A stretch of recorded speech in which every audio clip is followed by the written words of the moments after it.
آپ کو لگتا ہے کہ جو ایاز وزیر صاحب کہہ رہے تھے کہ امن کا موقع ملا ہے، اس طرف آسانی کے ساتھ بڑھا جا سکتا ہے، یا یہ کہ نہیں ابھی افغانستان کے اندر بہت سے معاملات طے ہونا باقی ہیں؟ ندیم حسین صاحب، اس وقت بہت زیادہ مسائل ہے، بلکہ پہلے سے زیادہ خطرناک ہے۔ ایک تو سب سے بڑی بات ہے کہ سارے جو بڑے قوتیں ہیں، جو ہمسائے ممالک ہیں، وہ پراکسی وار چلانا چاہتے ہیں افغانستان میں، چاہے وہ چین ہو، چاہے روس ہو، چاہے ہم ہو، چاہے ایران ہو۔ امریکہ تو چلا گیا۔ اب مجھے آپ بتا دیں کہ داعش سے امریکہ کو کیا خطرہ ہے؟ اگر داعش کچھ کرتا ہے تو افغانستان کے اندر کرے گا، اور پھر افغانستان سے جا کے اب کرے گا سنکیانگ میں چائنا کے خلاف کرے گا، یا جا کے چچنیا میں کرے گا، یا یہ جو ازبکستان ازتکستان اس میں کرے گا۔ تو ہم سمجھتے ہیں کہ جو موجودہ حکومت ہے اس کو فری ہینڈ، یہ حکومت تو نہیں ہے، یہ تو ایک قابض ہے، اور قابض کے لیے یہ ہونا چاہیے کہ سارے جتنے بھی اتنک سے اس کو اکٹھے کر کے ایک نظام وضع کرے کہ ہم نے 6 مہینے میں یا سال میں کیا اس افغانستان کو ایک جمہوری طریقے سے لے کے جانا ہے کہ نہیں لے کے جانا ہے، کہ یا وہ طالبان کا 1996 والا وہی پرانا نعرہ ہے اور اس کے ذریعے چلانا چاہتے ہیں، تو پھر خطرناک نتائج نکلیں گے، پھر اچھا نہیں ہوگا اور برا ہو جائے گا۔ کیوں افغانی اس وقت آپ نے دیکھا کہ اپنے جہازوں کے اوپر لٹک کے باہر بھاگ رہے تھے، اس لیے کہ وہ خوفزدہ ہے۔ تو اس کے خوف کو دور کرنے کے لیے ذمہ داری موجودہ طالبان کی ہوتی ہے، اور وہ جو ساتھ جو کر رہی ہے، یا عبداللہ ہے، یا گلبدین اکبر یا ناردرن الائنس والے ہیں، ان سے مل کر، لیکن مل کر تبھی ہوگا جب یہ اپنا نظام ان کے اوپر مسلط نہیں کرے گا۔ یہ میں واضح کرنا چاہتا ہوں، کیونکہ طالبان اپنا نظام اگر مسلط کرے گا تو ان میں سے میرے ذہن ان میں ایک سیاسی ناطے سے سوچ رہا ہوں کہ یہ اس میں کوئی اس بات کے لیے تیار نہیں ہوگا، اور یہ جب ممکن ہوگا۔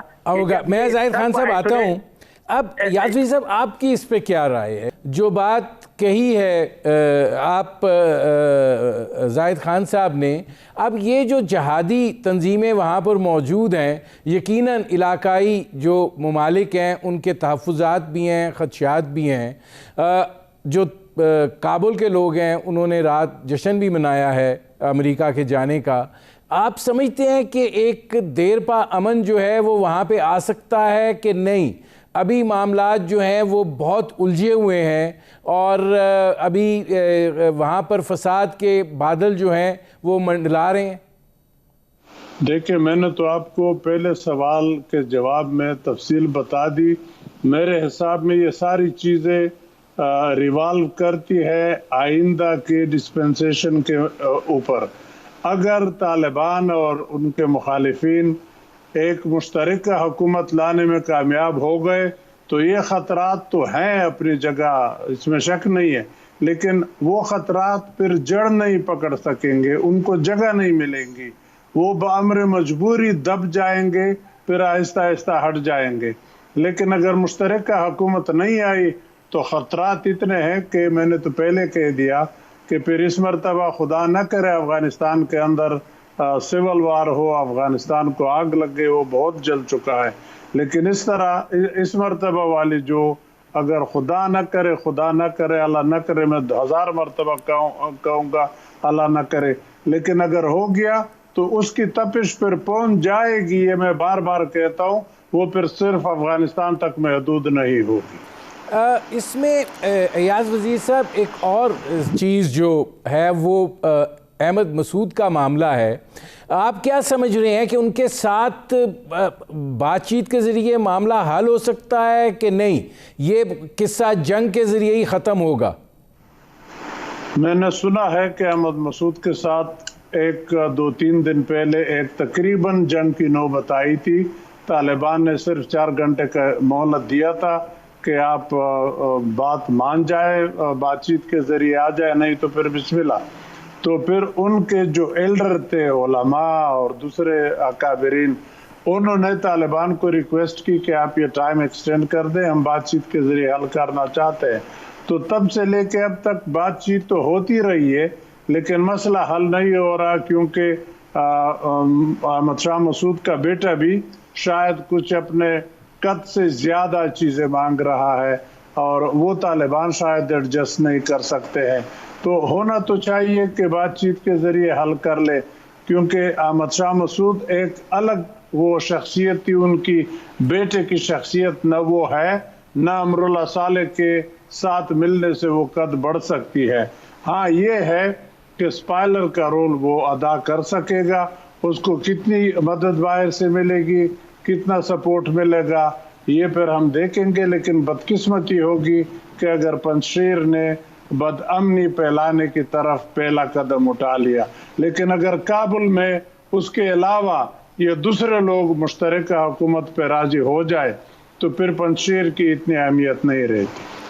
اچھا، اب اس میں زاہد خان صاحب جو بات یاز وزیر صاحب کہہ رہے ہیں آپ نے سنی، لیکن ظاہر ہے کہ بہت سی قوتوں کو بہت سا دھچکا بھی لگا ہے، جن میں بھارت جو ہے وہ سر فہرست ہے. اس کی $3 ارب کی سرمایہ کاری جو ہے وہ وہاں پر ڈوبی ہے، اور ظاہر ہے کہ وہ اس وقت پانشیر والی اور امراللہ صالح اور احمد مسعود جو ہے اس کی صورت میں ایک مزاحمتی صورتحال دیکھ رہا ہے.